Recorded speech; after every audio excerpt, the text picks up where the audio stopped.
Thursday, the 4th of February. Welcome to John News at 6 with me, Bernice Abubeidu-Lansa.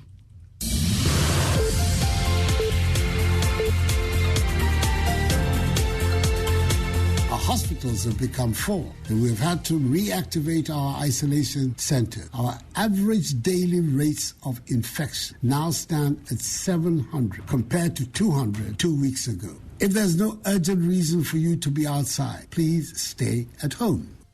Kindly wear a mask and stay safe. The news at 6 is live on Joy 99.7 and Hits 103.9 FM here in Accra.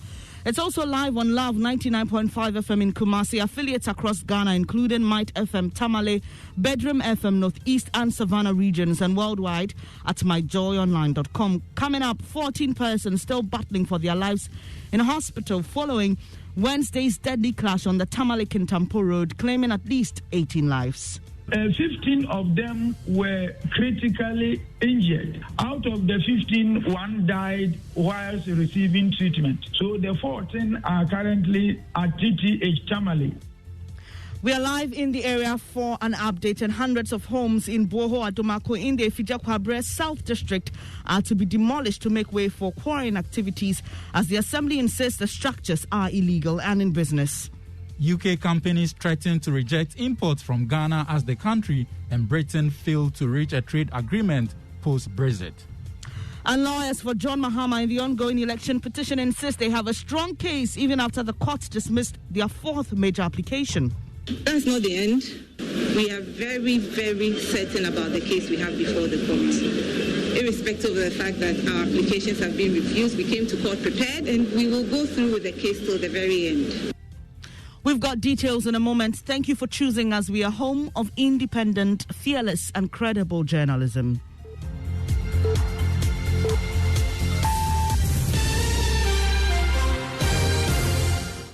Thanks for your company. The details now. At least 14 persons are still in hospital battling for their lives after being injured in Wednesday's deadly collision between two commercial passenger buses.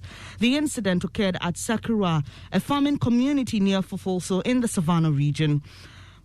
Wednesday night, police in the region said the death toll had now reached 18, many of whom are yet to be identified by their families. Owusu Achukum is acting public relations officer for the police in the Savannah region. 15 of them were critically injured. Out of the 15, one died whilst receiving treatment. So the 14 are currently at TTH Tamale responding to treatment. And the rest are in Bupe Polyclinic and Holistic Medicare, which is also at Bupe. And those who have died, the 18, for instance, have you been able to make contact with your families? Two of the deceased persons' families have come to identify them, so we are waiting for the rest. You had the acting public relations officer of the Savannah Region Police Command, Owusu Achukum. We are unable to take you live there, unfortunately, at the moment. When we do so, we'll bring you the very latest on this incident. Let's take you now to the Ashanti region, where hundreds of residential properties in Boho Adomako community in the Efija-Kwabre South District are to be pulled down to make way for the mining of stones. Scores of persons who occupy those buildings have already been told to leave their homes. The Assembly says the area is a buffer zone for quarrying. Love FM's Nana Yaujima has more. Henry Dapa, a teacher, has lived in his 6-bedroom home here at Boho Adomako for 5 years. The house is sited about 200 meters away from the quarry.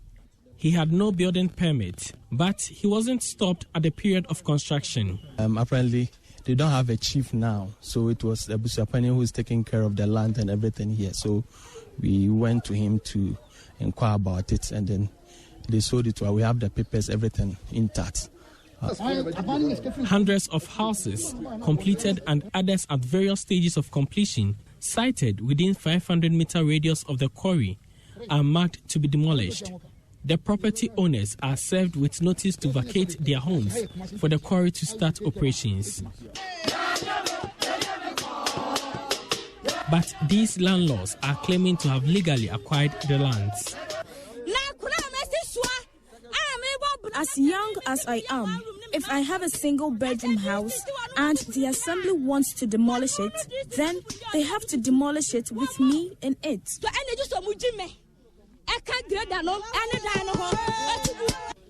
As for me right now here, I have 6 bedrooms. So you cannot come and pull it down unless you compensate me. Even the site belongs to the government. We don't have any problem with it. Unless you come and compensate us. You had a report by Nanaya Ojima. To the Supreme Court now, where lawyers for the NDC 2020 presidential candidate John Dramani Mahama say they still have a strong case despite having all 4 applications since the beginning of the case dismissed by the judges. On Wednesday, the court unanimously dismissed the application seeking to inspect some documents in the custody of the Electoral Commission. But one of the legal spokespersons for the petitioner, Marietta Brew Apialpong, insists their case is a good one. The Supreme Court has ruled there's not much we can do, but we disagree with the fact that all these documents are said to be in our custody and therefore we are not entitled to it. That's not the end. We'll still continue with our case. We still think we have a very strong case. We are very, very certain about the case we have before the court. Irrespective of the fact that our applications have been refused, we came to court prepared. We are ready to continue with the case and we will go through with the case till the very end. Marietta Brew Apialpong is one of the legal spokespersons for the petitioner. Meanwhile, spokesperson for President Akufo-Addo's legal team, Kojo Opon-Nkrumah, says the petitioners should prove their case and avoid shifting the burden. It is not the 1 hour, submissions and English that would invoke the court to exercise its discretion in this matter. You must ground it in law and proof safe. So it is when you have moved a case and satisfied the legal threshold that the burden of proof shifts. We are observing that this is an attempt to shift the burden through the back door. So don't be swayed by this propaganda line that if you have nothing to hide, why are you not producing the document? You had Kojo Opon-Nkrumah. He is one of the spokesperson for President Akufo-Addo's legal team in the election petition. Let's now bring you an update on the country's COVID situation.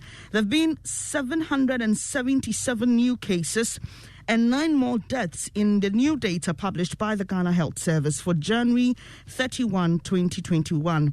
This takes the country's active cases to 5,786 and a total death of 433. Please remember to wear your mask, social distance, use your sanitizer as often as you can. Now, waste bins are placed at vantage points in communities to prevent public littering. Though there have been several innovations to help waste disposal, persons with disability and children sometimes find bins inaccessible. In an era where bins have become integral in the fight against the spread of COVID-19, students of Obuasi Senior High Technical School have designed a touchless bin to tackle the situation. That's more in this report. We use an ultrasonic sensor which is waterproof and also the Arduino board, and we have a motor driver here inside. The team hinted of plans to add a solar panel to the bin to make it accessible to people living in communities without electricity. The team of teachers, led by Solomon Nko, says the project needs more funding to begin commercial production. We've also have in mind to make it in sizes so that people who want to buy them, they can buy. That anybody who can come to support us, we will try to make them as many as we can to let the general public have them. Headmaster of the school, Ernest Wiafe, is confident the robotics club will come up with more innovations. And I hope and believe that that is not going to be the end. We expect quite a lot from this team. Unlike other dustbins, the touchless bin by the Obuasi Sector Robotic Club is disabled and child-friendly, and you can be assured COVID-19 is well covered. Reporting for Tech Thursday, Anita Sewa Ajugan. And before I go, Arrive Alive brought to you by the National Road Safety Authority with support from Toyota Ghana Logistics Movers and the Joy News Drive Safe campaign. Remember to keep your eyes on the road. Don't allow your mobile phone and other gadgets distract you. That's how you arrive alive. Thanks for your company. Once again, we are home of independent, fearless, and credible journalism. I am Bernice Abubedu Lansa. Do stay with us. The Super Morning Show continues.